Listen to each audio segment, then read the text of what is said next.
책 5권 국가의 소득 챕터 2 사회의 일반적이거나 공적인 소득의 근원 파트 두 번째 세금에 대해서입니다. 이 내용이 좀 길어요. 그래서 많이 나눠서 여러 번에 나눠서 진행을 할 것입니다. 개인의 소득은 임대료, 이익, 임금에서 나온다. 이것은 어떤 법칙처럼 절대적으로 생산은 이렇게 구성되어 있다 이렇게 이해해서는 좀 곤란하고요. 아 그렇겠구나 하는 정도의 이해여야 돼요. 근데 여하간에 그 생산은 땅과 자본과 노동에서 이루어지니까 그 소득은 역시 땅으로부터 나오는 임대료, 자본으로부터 나오는 이익, 그 다음 노동으로부터 나오는 임금, 소득 역시 요것이다 전부. 그 모든 세금도 결국은 요런 소득에서 나온다.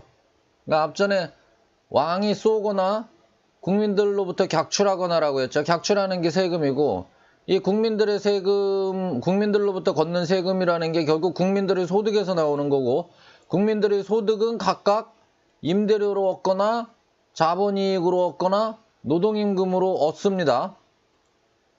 그러면 세금을 여기에 붙이거나 여기에 붙이거나 여기에 붙여야겠죠. 임대료에 매기려는 세금, 이익에 매기려는 세금, 임금에 매기려는 세금, 그리고 그 세 가지와 상관없이 매기려는 세금에 관해서 설명하겠다라고 하고 이제 시작을 해요. 세금 편을. 각 세금을 살펴보기에 앞서 세금에 관한 네 가지 중요한 격언을 전제하겠다. 첫째, 국민은 각자 능력에 비례해 정부에 기여해야 한다. 즉, 국가의 보호 아래 각자 소득을 누린 만큼 부담해야 한다는 것이다. 이것은 가난한 자가 불쌍하기 때문에 정부에 덜 기여해야 된다라는 얘기라거나 부자는 얄미우니까 더 기여해야 된다라는 논리가 아니에요. 국가의 보호라는 국가의 서비스를 받은 정도가 국가의 서비스를 통해서 누린 이익만큼 부담해라. 돈을 더 번 사람이 더 부담해라. 왜? 국가의 서비스를 그만큼 더 받은 것이니까. 말 되죠? 이것은 세금의 공평함에 관한 문제다. 둘째, 각 개인이 내는 세금은 임의대로 정하면 안 되고 반드시 정해진 대로여야 한다. 내는 때, 내는 방식, 내는 양은 모두 명확하고 단순해야 된다. 그렇지 않으면 세금 징수원이 힘을 갖게 되고 부패하게 된다. 불명확한 세금은 불공평한 세금보다 나쁘다. 저는 이게 가장 중요하다고 봐요. 명확해야 돼요, 세금은. 셋째, 모든 세금은 납세자가 내기 가장 쉬운 때와 방식으로 부과되어야 한다. 임대료에 부과하는 세금은 지주들이 임대료를 받을 때 부과되는 것이 편하다. 그죠?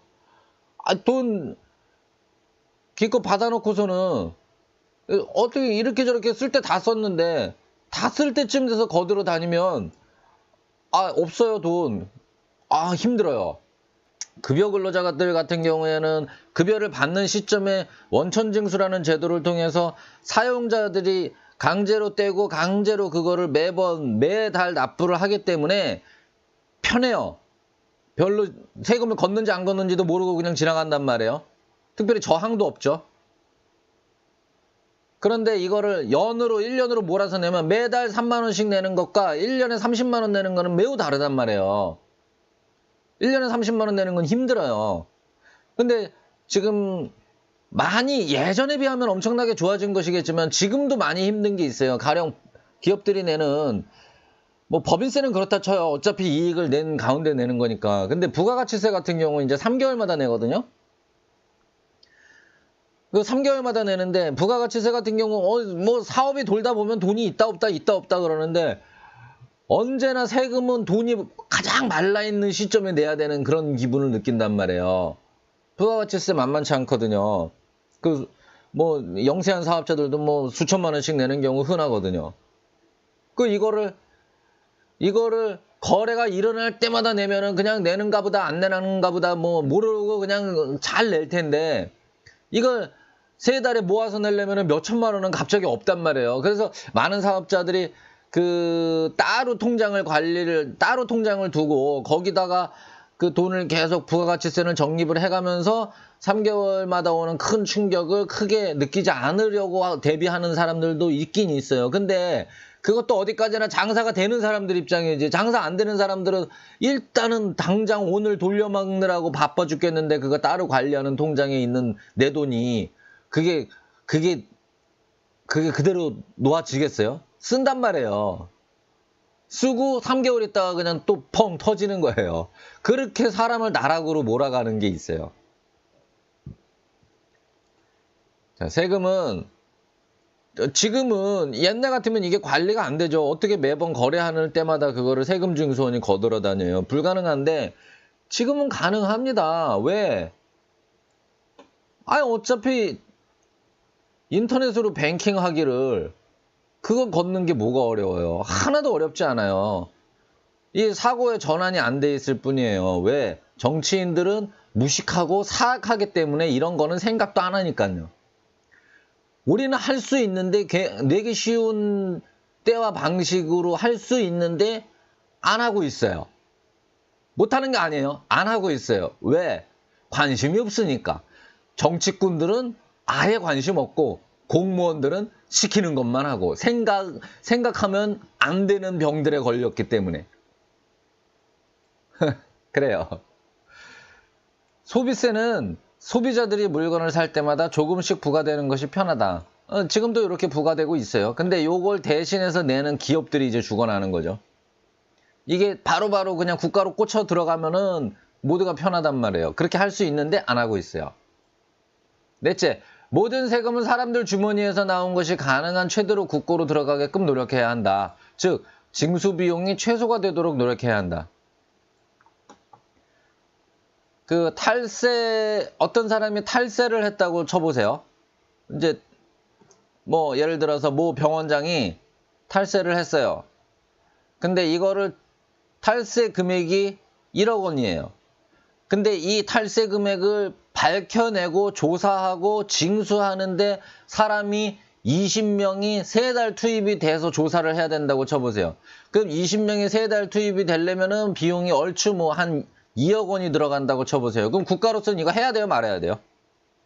물론 일벌백계 해야 되는 측면에서 해야 될 수도 있겠죠. 다른 사람들이 숨길 수 있구나, 세금을 안 내도 되는구나, 따라하면 큰일 나니까 벌하는 차원에서 할 수도 있어요. 근데 이런 병원장이 한 10,000명 된다고 쳐봐요. 그러면 이 10,000명을 다 해서 다 걷어야 될까요? 1조 원 거두려고 2조 원을 들여야 되나요? 국가 차원에서. 국가도 남는 게 있어야 장사를 하죠. 안 한단 말이에요. 일벌백계 하는 차원이라면은 시범 케이스 2명만 두들겨 패면 돼요. 그 얘기예요. 징수 비용이 많이 드는 경우는 다음과 같다. 첫째, 급여를 줘야 하는 징수 공무원이 많이 필요하거나 그들이 뇌물을 먹을 때 납세자는 더 부담해야 하는 경우가 생긴다. 납세자는 더 냈는데 국가로 안 들어가고 징수원한테 들어가 버리는 거죠. 이러지 말아야 돼요. 징수 공무원을 늘려서 세무 공무원을 늘려서 세금을 거둘 생각을 하면 안 돼요. 어떻게든 더 편한 방법을 생각해야지. 전자화폐입니다. 둘째, 세금이 과하면 어떤 일에 종사할 의욕을 저하시켜 점점 세금원이 줄어들어 쉽게 거칠 세금을 괜히 어렵게 만든다. 탈세자를 벌 주느라 아예 망하게 만들어 그가 앞으로 낼 세금도 없게 만들 수 있다. 이 얘기도 중요한 거예요. 세금이 많으면 기업하는 사람들이 세금으로 맨날 뺏기다가 나 기업 안 해. 나 장사 안 해. 이렇게 되면 세금이 아예 없어져 버리죠. 국가 차원에서는 손해단 말이에요. 그래서 이 탈세가 발생했다 그래도 이 탈세자들을 그냥 전부 그냥 때려 엎을 생각을 하면 안 된단 말이에요. 국가도 이거 장사니까 때려 엎을 생각을 하면 안 돼요. 어떻게든 어르고 달래서 장사는 계속하게끔 만들면서 그냥 불만 정도에서 이게 폭발하면 안 되고 불만을 가지는 정도에서 야금야금 빼먹어야 되는 거예요. 기업가들한테서.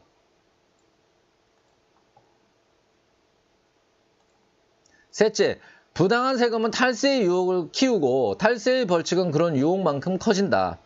세법은 정의의 원칙과 반대되게 일단 유혹한 다음 벌 주는 식으로 점점 범죄와 처벌을 확장해 간다. 국가는 이게 어떤 가상의 개체거든요. 이 구성원들이 동감을 해주지 않으면, 동의를 해주지 않으면 국가는 존재할 수 없는 거예요. 가령 전쟁도 사람들은 어떤 무기가 가장 강력한 힘이다라고 생각하는데 삼국지의 조조가 그랬나? 어떤 거짓으로라도 명분을 만들어야 전쟁을 시작할 수 있는 거예요. 명분 중요해요. 구성원들이 동감을 해줘야지 싸울 수 있는 거예요. 비로소 무기가 첫 번째로 중요한 게 아니에요. 거짓말이로라도 구성원들이 동감을 해줘야 싸움이 시작이 되는 거예요. 그럼 명분이 중요하단 말이에요. 마찬가지로 세금도 명분이 중요해요. 명분이 빈약하면 구성원들은 그 세금 내기를 거부하게 된단 말이에요. 그럼 세금이 안 거치겠죠? 근데 안 거친다고 거기에 또 벌을 줘야 될 거 아니에요. 벌을 또 키우죠. 안 거치는 만큼 벌도 커져요. 요 얘기는 그거예요. 세법은 자꾸 이 납세자들이 짜증나게 이렇게 자꾸 법을 만들어서 탈세를 하고 싶게끔 만든 다음에 처벌을 강화하는 안 좋은 쪽으로 계속 발전한다는 얘기를 하는 거예요. 이래서는 안 돼요. 구성원들도 국가에 비용이 필요하다는 거 알고 돈을 벌었을 적에 정당하게 내고 싶은 마음이 있어요. 근데 자꾸 쓸데없는 돈을 자꾸 거두면은 이게 반감이 생긴단 말이에요. 그걸 하지 말아야 된다는 얘기예요.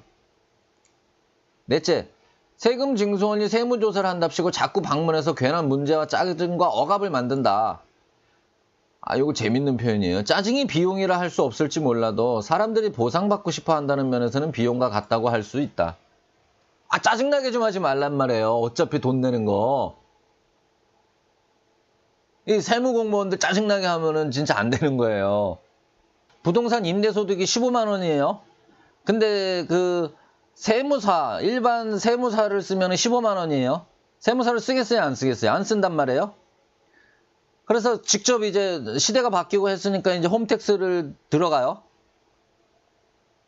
물론 그 세무사들도 이제 뭐 저렴하게 뭐 서비스 해주시는 분들도 많은데 하여튼 일반에 통념적으로는 한 15만 원 했었어요.